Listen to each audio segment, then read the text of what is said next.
বিসমিল্লাহির রহমানির রহিম। আজকে আমরা একটি অঙ্ক সমাধান করব, যেটা 24তম বিসিএস এর একটি কোশ্চেন। 24তম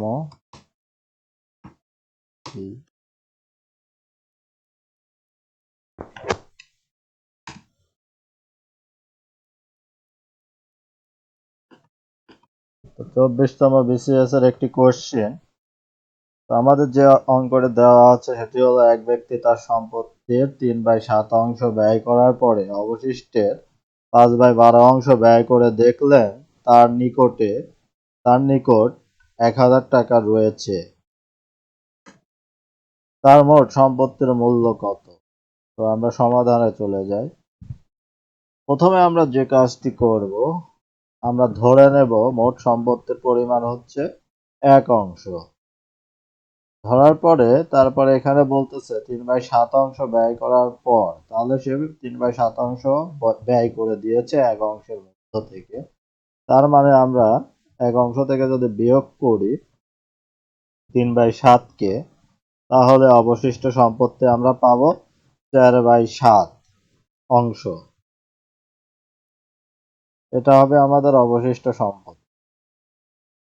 তারপরে এখন পরে বলল অবশিষ্টের 5/12 অংশ ব্যয় করে আবার এই অবশিষ্ট থেকে 5/12 অংশ আবার বিক্রয় করে দেয় তিনি। তাহলে তিনি বিক্রয় করে দেন হচ্ছে 5/21 অংশ।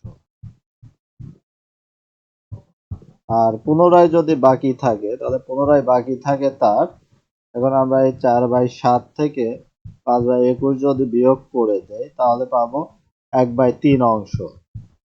এটা হচ্ছে তার যে অংশটি বাকি থাকে তার মূল্য। মানে এখানে বলল যে 5/12 অংশ ব্যয় করে দেখলেন তার নিকটে আরো 1000 টাকা রয়েছে। তো এখানে এই 1000 টাকা যে তার কাছে রয়েছে, এই 1000 টাকার পরিমাণ যে সম্পত্তি, সেটা কতটুকু, সেটা হলো এই 1/3 অংশ। মানে 1/3 অংশ তার কাছে রয়েছে। তাহলে 1/3 অংশের মূল্য হবে 1000 টাকা। আর 1 অংশের মূল্য তাহলে পাবো আমরা 3000 টাকা। এই 3000 টাকায় আমাদের মূলত এখানে বের করতে হবে। তো মানে 1 অংশের মূল্য আমাদের বের করতে হবে তার সম্পত্তির। তো এটাই আমাদের উত্তর।